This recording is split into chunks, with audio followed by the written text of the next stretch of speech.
अटल बिहारी वाजपेयी ने कहीं लिखा है कि every parliamentarian begins his parliamentary career with a lie, चुनाव के खर्चे के बारे में।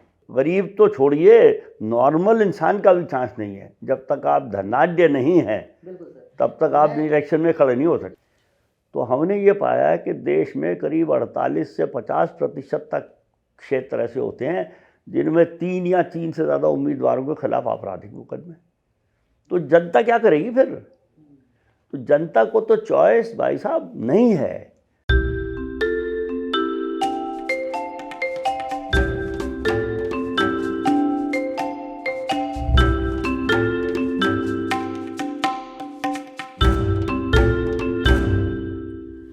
हेलो एंड वेलकम कारवा बातचीत पे आपका स्वागत है। आज हम बात कर रहे हैं एसोसिएशन फॉर डेमोक्रेटिक रिफॉर्म के को फाउंडर जगदीप छोकर से भारतीय चुनावों पर। हम उनसे जानेंगे कि भारत में चुनाव कितने लोकतांत्रिक हैं, क्या निर्वाचन की प्रक्रिया सही है और क्या इसमें सुधार की आवश्यकता है। आइए बात करते हैं जगदीप छोकर से। Welcome sir. Thank you. मैं आपसे जानना चाहता हूं, क्या चुनाव लोकतांत्रिक हैं भारत में? क्योंकि हम जिस तरह से देखते हैं कि चुनाव बहुत महंगे हैं, एक बहुत खर्चीले हो गए हैं चुनाव, जिसमें एक आम आदमी का लगभग चुनाव लड़ पाना नामुमकिन है। एक पर्टिकुलर छोटे से सेक्शन के पास इतनी ताकत संसाधन रह गए हैं कि वो चुनाव में जा सकता है। इसके बावजूद भी चुनाव हो रहे हैं और पार्टिसिपेशन भी है। मैं आपसे समझना चाहता हूं कि क्या चुनाव वाकई में लोकतांत्रिक हैं अगर एक बड़ा सेक्शन चुनाव से बाहर है, लड़ने की क्षमता से बाहर है तो? देखिए, आपने बड़ा एक पेचीदा सवाल उठाया है। चुनाव लोकतांत्रिक मेरे ख्याल में नहीं है।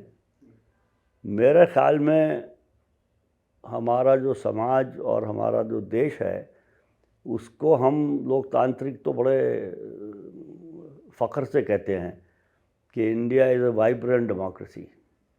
लेकिन अगर आप देखें कि इंडियन डेमोक्रेसी जो है उसके पिलर्स क्या हैं, उसके स्तंभ कौन हैं जिनके ऊपर वो डेमोक्रेसी रेस्ट करती है, तो मैं समझता हूँ इसमें किसी को दिक्कत नहीं होनी चाहिए कि जो स्तंभ या पिलर्स हैं वो पॉलिटिकल पार्टीज़ हैं, राजनीतिक दल हैं। तो ऐसे ये पिलर हैं, उनके ऊपर हमारा वाइब्रेंट लोकतंत्र रखा हुआ है। और ये पिलर जितने हैं इनमें से कोई भी लोकतांत्रिक नहीं है। तो मेरे हिसाब से सबसे बड़ी दिक्कत जो देश में इस वक्त है और डेमोक्रेसी या लोकतंत्र को है वो ये है कि दिखावे के लिए तो हम लोकतंत्र हैं लेकिन असलियत में हम लोकतंत्र नहीं हैं। मैंने एक दफ़ा टेलीविज़न डिबेट में कह दिया था कि हमारा लोकतंत्र खोखला है। तो उस वक़्त तक ये लफ्ज़ एंटी नेशनल पॉपुलर नहीं था, वरना तो मुझे एंटी नेशनल बना दिया जाता। और जो राजनीतिक लोग उस पैनल में थे उन्होंने कहा आप ये कैसे कह सकते हैं लोकतंत्र खोखला है, आप तो लोकतंत्र की बेइज्जती कर रहे हैं। मैंने कहा देखिए, मैं बेइज्जती किसी नहीं कर रहा, मैं आपको असलियत बता रहा हूँ। और मैंने उनसे कहा कि आप बताइए आपकी पार्टी लोकतांत्रिक है? तो किसी ने झूठ बोला, किसी ने झूठ नहीं बोला, लेकिन कोई पार्टी लोकतांत्रिक नहीं है।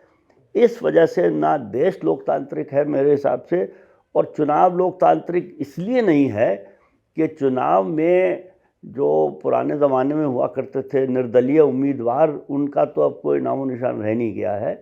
अब चुनावों में जब तक आपको राजनीतिक दल का टिकट ना मिले तो आपके जीतने का सवाल ही पैदा नहीं होता। लेकिन सर, चुनाव जो कानून है इस देश के, वो निर्दलीय उम्मीदवार को लड़ने से तो रोकते नहीं हैं।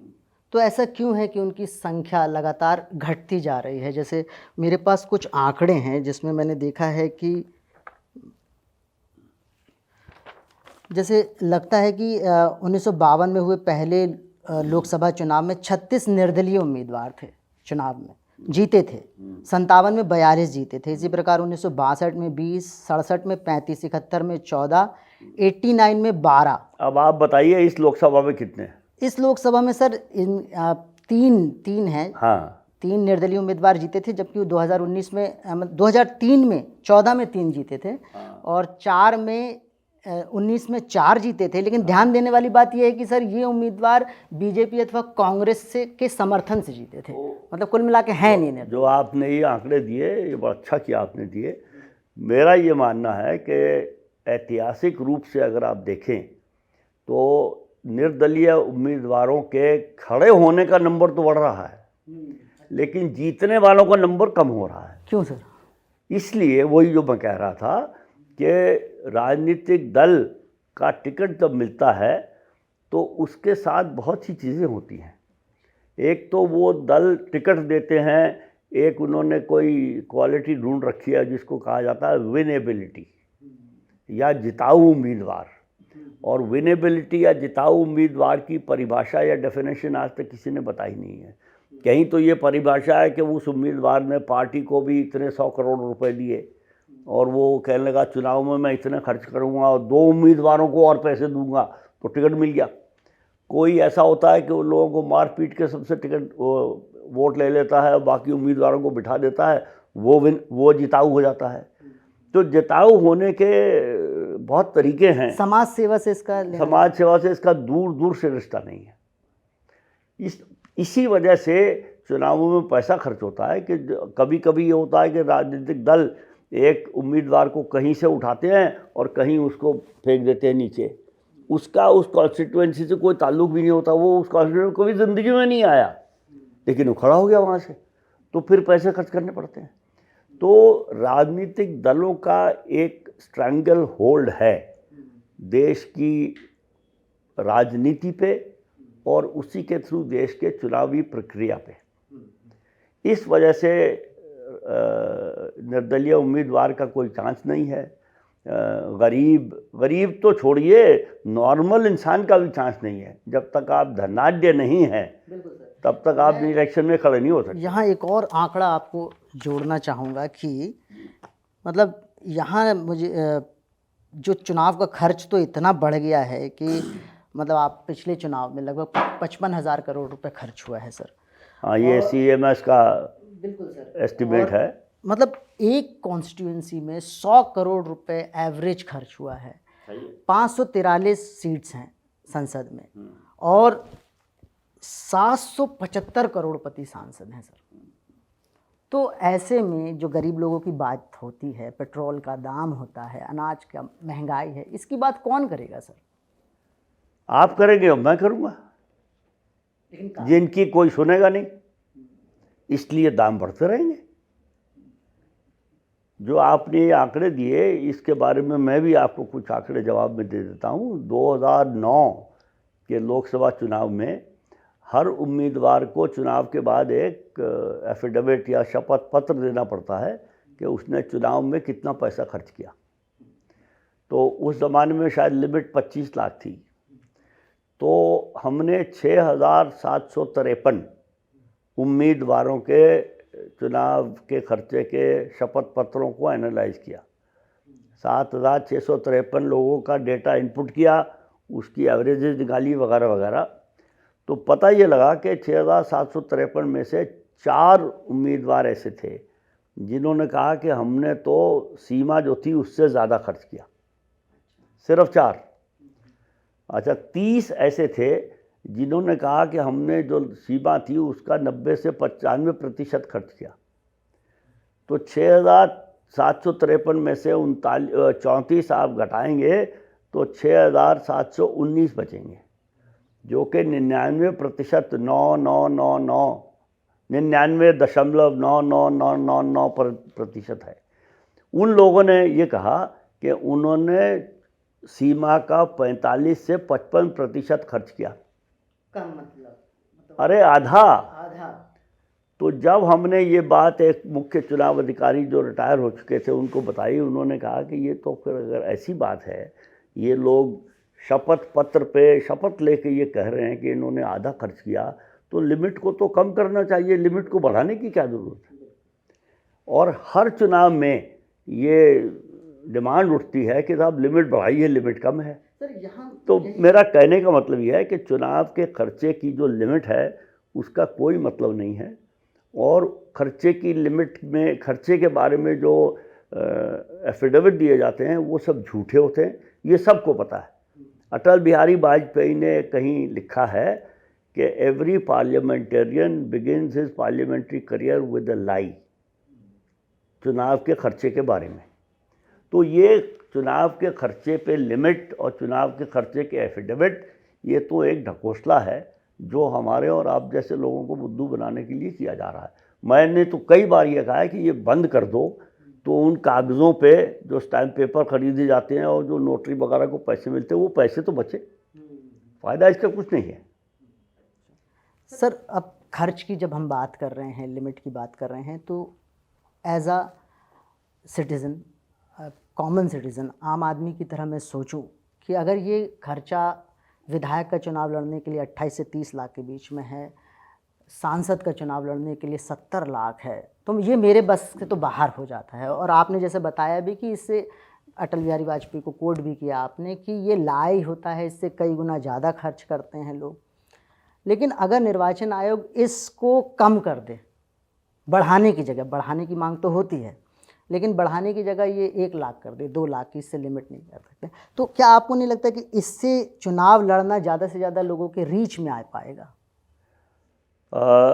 इसके बारे में थोड़ा सा विस्तार पूर्वक बताना पड़ेगा। चुनाव आयोग इस लिमिट को कम नहीं कर सकता। चुनाव आयोग लिमिट की रिकमेंडेशन देता है सरकार को, तो लिमिट की जो अप्रूवल है वो सरकार देती है। तो अगर चुनाव आयोग कहेगा जी इसको 1 लाख कर दीजिए, तो सरकार उसको मानेगी नहीं, पहली बात ये है। दूसरी बात, अगर सरकार मान भी जाए, सरकार तो बहुत सी ऐसी बातें मान जाती हैं जो करने के ना तो करने के लायक होती हैं और ना होती हैं। तो आप लिमिट 1 लाख कर दीजिए, 2 लाख कर दीजिए, 50,000 कर दीजिए, वो फिर कहेंगे जी हमने तो 25,000 ही खर्च किया। वो लिमिट को इन्फोर्स करना असंभव है, क्योंकि खर्चा जब चुनाव में होता है, वो हालांकि चुनाव आयोग ने कहा हुआ है कि आप अलग से बैंक अकाउंट खोलिए, अलग से खर्चे का रजिस्टर रखिए, हर तीसरे दिन खर्चे का हिसाब दीजिए, और चुनाव आयोग एक शैडो एक्सपेंडिचर रजिस्टर भी मेंटेन करता है। लेकिन ये सब करने के बावजूद खर्चे का पूरा हिसाब किसी के पास नहीं है। वजह यह है कि चुनाव में बहुत से खर्चे ऐसे होते हैं जिनके बारे में बता नहीं सकते। इसलिए हाँ, अच्छा कि आपने पूछा, क्योंकि वो काम ही ऐसे होते हैं जिनके बारे में बता नहीं सकते, क्योंकि वो काम ऐसे होते हैं कि जो चुनाव के कानून के अंतर्गत और देश के कानून के अंतर्गत वो चुनाव करना जुर्म है। वो काम होते हैं चुनाव प्रचार में, और अगर वो कहें कि हमने ये काम किया है और ये कहें कि हमने इस काम पे इतने पैसे खर्च किए, तो उनका तो उम्मीदवारी वैसे वो रद्द कर दी जाए। लेकिन करते तो हैं। करते हैं, वही तो मैं कह रहा हूँ। चुनाव में गैर कानूनी काम बहुत होते हैं। तो सर, जो चुनाव ही गैर कानूनी काम बहुत होते हैं, एक तरह से गैर कानूनी गतिविधियों से भरा पड़ा है, तो फिर कैसे अच्छे सांसद पहुंचेंगे या विधायक पहुंचेंगे संसद में? भाई, अच्छे सांसद कैसे पहुंचेंगे और ये सब कैसे ठीक होगा, वो दूसरा सवाल है। और अगर आप उसका जवाब चाहते हैं तो फिर मैं आपको ये बताऊंगा कि वो तब पहुंचेंगे जब, मैंने आपको शायद पहले कह दिया कि हमारे जो स्तंभ हैं वो लोकतांत्रिक नहीं है। तो जब तक वो स्तंभ लोकतांत्रिक नहीं होंगे तो ये सब ठीक नहीं होगा। तो अगर राजनीतिक दल लोकतांत्रिक हों अपने अंदरूनी काम के बारे में, तो भाई किसी भी चुनाव क्षेत्र में उम्मीदवार कौन होगा इसका फैसला करने का अधिकार दल के प्रेसिडेंट को होना चाहिए कि दल के सदस्य को होना चाहिए? अच्छा, किसको होना चाहिए आपको लगता है? मेरे हिसाब से तो सदस्य को होना चाहिए, क्योंकि जो उम्मीदवार चुना जाता है वो मेरा प्रतिनिधि है, वो नेता का प्रतिनिधि नहीं है। वोट मैं देता हूँ, नेता वोट नहीं देता है। तो क्योंकि वोट मैं देता हूँ तो मुझे ये अधिकार होना चाहिए कि अगर मैं किसी पार्टी का सदस्य हूँ, जो कि मैं नहीं हूँ और ना मैं हूँगा, लेकिन अगर कोई व्यक्ति किसी पार्टी का सदस्य है तो उस व्यक्ति को ये अधिकार होना चाहिए कि वो ये फैसला करे या अपनी ओपिनियन एक्सप्रेस करे कि मेरा उम्मीदवार ये होना चाहिए। तो जब यही वोटर को चॉइस नहीं है कि मेरा उम्मीदवार कौन होगा, और उसको पार्टी एक कहीं से उम्मीदवार निकाल के दे देती है, आप इसको वोट करिए, इसको नहीं करे तो उसको करिए, वो भी ऐसा ही है। आपने तो खर्चे की आप बात कर रहे हैं, मैं आपको थोड़ी सी एक बात, थोड़ी सी अलग लेकिन रिलेटेड है, वो बताता हूँ।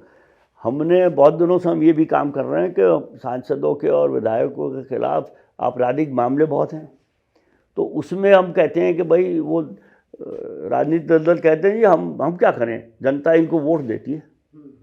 तो हमने तो उनसे वैलिड ही है वो, तो सही सही तो कहते हैं नहीं, जनता। वो सही कहते हैं। हमने उनसे कहा कि अगर आप इनको टिकट ना दें तो जनता कैसे वोट देगी? ना नौमन तेल होगा, ना राजा नाचेगी, ना कोई उम्मीदवार होगा कानूनी वो आपराधिक मुकदमों वाला, ना जनता वोट देगी। कहेंगे नहीं वो तो हम नहीं कर सकते। तो अब आप जनता की हालत देखिए, अगर चाहे किसी क्षेत्र में 10 उम्मीदवारों के 15 हो के 50 हो, ऐसे उम्मीदवार जिनके जीतने की रीजनेबल उम्मीद होती है 2 या 3 ही होते हैं। अच्छा, वो 2-3 प्रमुख दलों के होते हैं। अगर उन दोनों तीनों के खिलाफ आपराधिक मुकदमे हैं तो एक वोटर को क्या चॉइस है? या तो वो अपना वोट ऐसे आदमी को दे या ऐसी महिला को दे कि उसको पता है ये तो हारेंगे, या फिर अगर ऐसे को देना चाहते हैं कि जो जीतने की पॉसिबिलिटी है तो फिर आपराधिक मामले वाले को दीजिए। और तीनों में से तो हम एक एनालिसिस करते हैं, उसको हम कहते हैं रेड अलर्ट कॉन्स्टिट्यूएंसी। उसका डेफिनेशन रेड अलर्ट का ये है कि 3 या 3 से ज़्यादा उम्मीदवारों के खिलाफ आपराधिक मामले चलते होने चाहिए।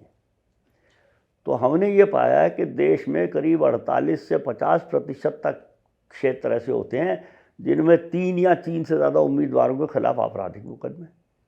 तो जनता क्या करेगी फिर?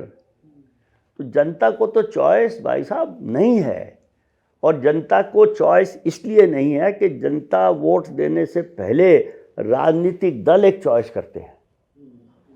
तो जनता को तो एक लिस्ट दी जाती है कि भाई इनमें से दे दो जिसको देना है, और अगर उनमें से जो जीतने के थोड़ा बहुत भी चांस रखते हैं वो तीनों ही ख़राब हैं, तो जनता को चॉइस क्या है? सर, तो इस स्थिति को सुधारने के लिए कहाँ से हस्तक्षेप हो सकता है? इसके लिए हस्तक्षेप होना पड़ेगा संसद से।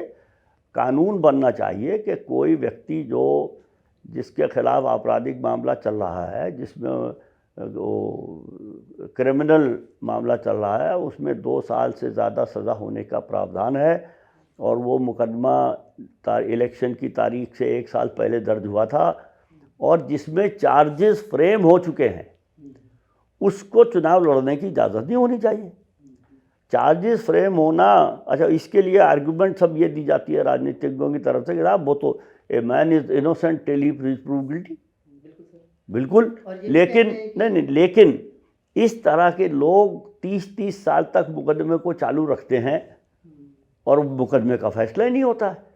पहले लोअर कोर्ट में 10 साल, हाई कोर्ट में 10 साल, सुप्रीम कोर्ट में 10 साल, और एक साधारण व्यक्ति का जो कार्यकाल होता है काम करने का वो 30-32 साल ही होता है।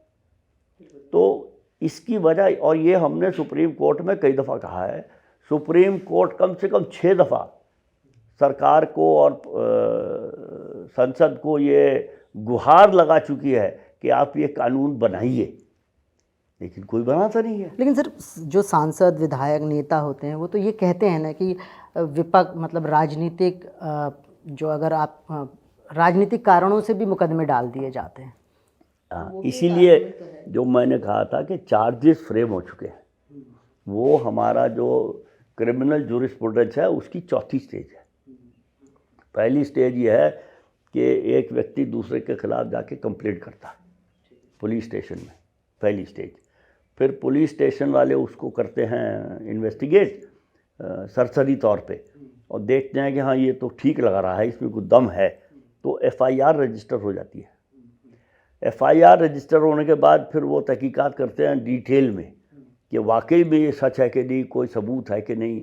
तो अगर उनको कोई ठोस सबूत मिलते हैं, कुछ होता है, तो फिर वो एक चार्जशीट बनाते हैं। ये तीसरी स्टेज है। वो चार्जशीट अदालत में पेश की जाती है सबूतों के साथ, और एक मजिस्ट्रेट या जज उसको देखता है, एंड अगर दी मजिस्ट्रेट या जज सेटिस्फाइड है कि हाँ ये सही है, तो वो चार्ज फ्रेम करते हैं। चौथी स्टेज है ये, और इसमें खासियत ये है कि वो अंग्रेजी में कहते हैं a judicial mind has been applied. तो न्यायिक विवेक का इस्तेमाल हुआ है जी, न्यायिक विवेक का इस्तेमाल हुआ है चार्ज फ्रेम करने के लिए। तो जिनके अगेंस्ट चार्ज फ्रेम हो चुके हैं उनको मना किया जा रहा है। ये नहीं कि आपने सेक्शन 144 में मुकदमा आपके खिलाफ हो गया। एक और बात है, ये जो फर्जी मुकदमे कहे जाते हैं राजनीतिक कारणों से, ये कैसे दर्ज होते हैं? किसी पुलिस वाले की हिम्मत है कि ऐसे आदमी को जो चुनाव लड़ने की सोच रहा है उसके खिलाफ फर्जी मुकदमा दायर कर दे? इसलिए होता है कि एक दूसरा राजनीतिज्ञ उसको कहता है कि इसके खिलाफ मुकदमा दायर कर। तो ये जो फर्जी मुकदमे वाली तकलीफ है ये राजनीतिज्ञों की बनाई हुई है। इससे समाज को नुकसान हो रहा है।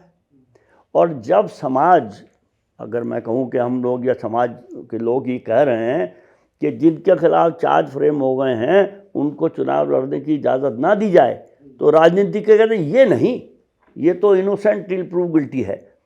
मतलब इसका निकला कि प्रॉब्लम हम क्रिएट करेंगे और उससे समाज को नुकसान होता है तो हुआ करे। समाज अगर उस प्रॉब्लम को सॉल्व करता है तो हमें तकलीफ नहीं होनी चाहिए। ये कैसे होगा? अगर आप चलिए मान लिया फर्जी मुकदमे होते हैं राजनीतिक, आप इंडियन पिनल कोड में एक सेक्शन डाल दीजिए कि भाई आप ये फर्जी और राजनीतिक मुकदमों को इसमें नहीं गिना जाएगा। भाई आईपीसी को अमेंड करना मेरे बस की तो है नहीं ना, आपके है। वो भी सांसद ही करेंगे, पार्लियामेंट में होगा, कर दें। पर 20 साल से तो हम कह रहे हैं ये, वो भी नहीं करते और ये भी नहीं करते। और फर्जी मुकदमे हैं जी, इसलिए किसी के आगे कुछ नहीं हो सकता। अरे मर्डर केस हैं, संसद में बैठे हैं लोग, मर्डर और रेप वाले, फर्जी मुकदमे, कहने की बात है। हमारे कार्यक्रम का समय भी हो रहा है, वापस चुनाव के खर्च पर फिर से आते हैं। इतने महंगे चुनाव हैं, हमने डेटा भी दिया, 55,000 करोड़ 2019 में लग गया है। निर्दलीय उम्मीदवार इसी कारण आ भी नहीं है। इस महंगे खर्च के कारण पार्टियों का एकाधिकार चुनाव में हो गया है। इस परिस्थिति में भारतीय लोकतंत्र का भविष्य क्या देख रहे हैं सर आप? भविष्य उज्जवल नहीं है मेरे हिसाब से। उज्जवल तब होगा जब देश के नागरिक अपनी जिम्मेदारी समझेंगे और इन चीज़ों के खिलाफ बोलेंगे और एक्शन लेंगे। आज से कुछ साल पहले तक मैं कहा करता था कि ये तभी हो सकता है जब नागरिक, जुडिशरी यानी कि न्यायपालिका और मीडिया तीनों इकट्ठे हो जाएं। लेकिन ये मुझे बड़े दुख और अफसोस के साथ कहना पड़ता है कि मीडिया से अब कोई उम्मीद नहीं रही है। न्यायपालिका की हालत भी थोड़ी ज़रा ढीली लग रही है। तो न्यायपालिका और मीडिया से उम्मीद ना के बराबर है। तो नागरिकों को ही कुछ करना पड़ेगा और नागरिकों को ही इसके बारे में जिम्मेदारी लेनी पड़ेगी। कुल मिला के चुनाव को लोकतांत्रिक बनाने की जिम्मेदारी नागरिकों की है। और इसीलिए मैंने आपको कहा था शायद इससे पहले या उसमें कि नागरिक होने की जो जिम्मेदारी है, नागरिक शिक्षा या नागरिकता की शिक्षा, एजुकेशन फॉर सिटीजनशिप, हमको सिविक्स क्लास में पढ़ाया जाता था जब मैं बच्चा था कि भाई लोकसभा में 543 सदस्य हैं। अरे भाई 543 हैं कि 240 हैं कि 810 हैं, उससे मुझे क्या फ़र्क पड़ता है? मुझे ये पता होना चाहिए कि एक सांसद क्या होता है, एक सांसद की उत्तरदायित्व क्या है जनता के लिए, वो पता होना चाहिए। वो तो किसी को पता नहीं। तो नागरिकों को नागरिक होने की जिम्मेदारी को समझना पड़ेगा। ये नहीं है कि हम तो नागरिक हैं, हम अपना काम कर रहे हैं, जो पॉलिटिक्स में है वो अपना काम कर रहे हैं। ये जो पॉलिटिक्स में अपना काम कर रहे हैं उनको खाली छोड़ के बहुत नुकसान हुआ है। एक पुरानी कहावत है अंग्रेज़ी में कि war is too serious a business to be left only to the generals. क्योंकि वो तो लड़ाई लड़ने वाले हैं, तो हर वक्त लड़ाई लड़ना चाहते हैं। तो उसको अगर आप थोड़ा सा बदल के कहें, politics is too serious a business to be left only to politicians. नागरिकों को राजनीति राजनीतिज्ञों के हाथ से अपने हाथ में लेनी होगी, तब जाके कुछ होगा। बहुत अच्छी बात कही सर, और हमारा समय भी समाप्त हो गया। आपसे बात करके बहुत अच्छा लगा जगदीप सर। बहुत बहुत धन्यवाद। और आप दर्शक दोस्तों का भी शुक्रिया बातचीत देखने के लिए। अगर आपको हमारी बातचीत पसंद आई है तो लाइक कीजिए, शेयर कीजिए, कमेंट कीजिए। हमारी वेबसाइट caravanmagazine.in पर जाकर मैगज़ीन सब्सक्राइब कीजिए और हमें कंट्रीब्यूट कीजिए, क्योंकि सच्चे मीडिया को चाहिए सच्चे दोस्त।